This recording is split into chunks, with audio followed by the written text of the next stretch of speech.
चलिए आज एक सफर पर चलते हैं, कर्नाटक के एक ऐसे मंदिर की ओर जो सिर्फ एक इमारत नहीं बल्कि पत्थर में लिखी हुई एक जीती जागती सांस लेती हुई कविता है। ये शब्द, असल में ये सिर्फ शब्द नहीं है, ये सोमनाथपुर की आत्मा को बयां करते हैं।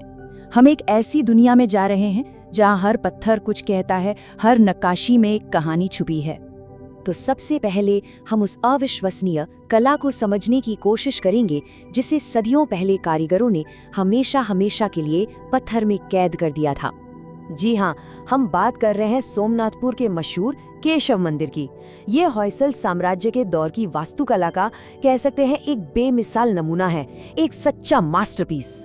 और जरा इस नंबर पर गौर कीजिए, 750 साल से भी ज्यादा पहले। सोचिए, एक ऐसा जमाना जब आज की तरह कोई मॉडर्न टेक्नोलॉजी या भारी मशीनें हुआ ही नहीं करती थी। और बस यही सवाल इस पूरी कहानी का दिल है। आखिर बिना किसी लेजर कटिंग, बिना क्रेनों और बिना किसी एडवांस टूल के इतनी बारीक, इतनी परफेक्ट कलाकृति बनाना मुमकिन कैसे हुआ? तो ये चमत्कार हुआ कैसे? चलिए, इसका जवाब ढूंढने के लिए हमें पहले इस मंदिर के अनोखे डिजाइन और इसके इतिहास को थोड़ा समझना होगा। कहानी शुरू होती है साल 1268 में, होयसल साम्राज्य के दौर में। उस वक्त राजा थे नरसिंह तृतीय और उनके एक सेनापति जिनका नाम था सोमदंडा। उन्होंने इस मंदिर को बनवाया था। ये वो दौर था जब कला और वास्तुकला अपने शिखर पर थे। ये मंदिर होयसल शैली में बना है। अब सवाल ये है कि ये होयसल शैली है क्या? सीधी भाषा में कहें तो पत्थर पर इतनी नाजुक और इतनी डिटेल्ड कारीगरी कि देखने वाले को लगे कि ये पत्थर नहीं बल्कि मोम को तराश कर बनाया गया है, एकदम मुलायम। और एक और कमाल की बात, इस मंदिर का जो ढांचा है वो एक तारे के आकार में बना है। और ये सिर्फ खूबसूरती के लिए नहीं है, इसका एक मकसद है। आप किसी भी कोने से देखें, आपको एक नया नजारा, एक बिल्कुल अलग पर्सपेक्टिव देखने को मिलता है। तो चलिए अब उस सबसे बड़े राज से पर्दा उठाते हैं कि कारीगरों के हाथ में वो कौन सा जादू था जिससे उन्होंने पत्थर में भी जान डाल दी। असल में इस जादू का राज 3 चीजों में छुपा है। पहला, सही पत्थर का चुनाव, यानी क्लोराइटिक शिस्ट जो नक्काशी के लिए काफी नर्म होता है। दूसरा, बिल्कुल सादे औजार, सिर्फ एक छेनी और एक हथौड़ा। और तीसरा, जो सबसे बड़ी शक्ति थी, वो थी कारीगरों की जबरदस्त कला और उनकी अटूट भक्ति।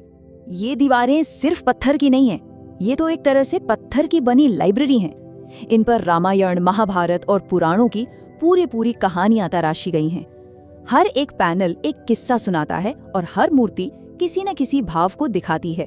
और बारीकी का लेवल तो ऐसा है कि मूर्तियों के चेहरे पर मुस्कान और गुस्सा जैसे भाव, यहाँ तक कि उनके गहनों के एक एक धागे तक सब कुछ साफ साफ दिखाई देता है। जरा सोचिए, पत्थर पर ऐसा काम। लेकिन इन सब में जो सबसे बड़ा अजूबा है वो है मंदिर की छत पर बना केले का फूल। ये कोई जोड़ा हुआ डिजाइन नहीं है, इसे एक ही एक विशाल पत्थर को तराश कर बनाया गया है। इसका मतलब साफ है, एक भी चूक की कोई गुंजाइश नहीं थी। जरा सोचिए, एक हथौड़ा गलत पड़ा और महीनों, शायद सालों की मेहनत एक पल में खत्म।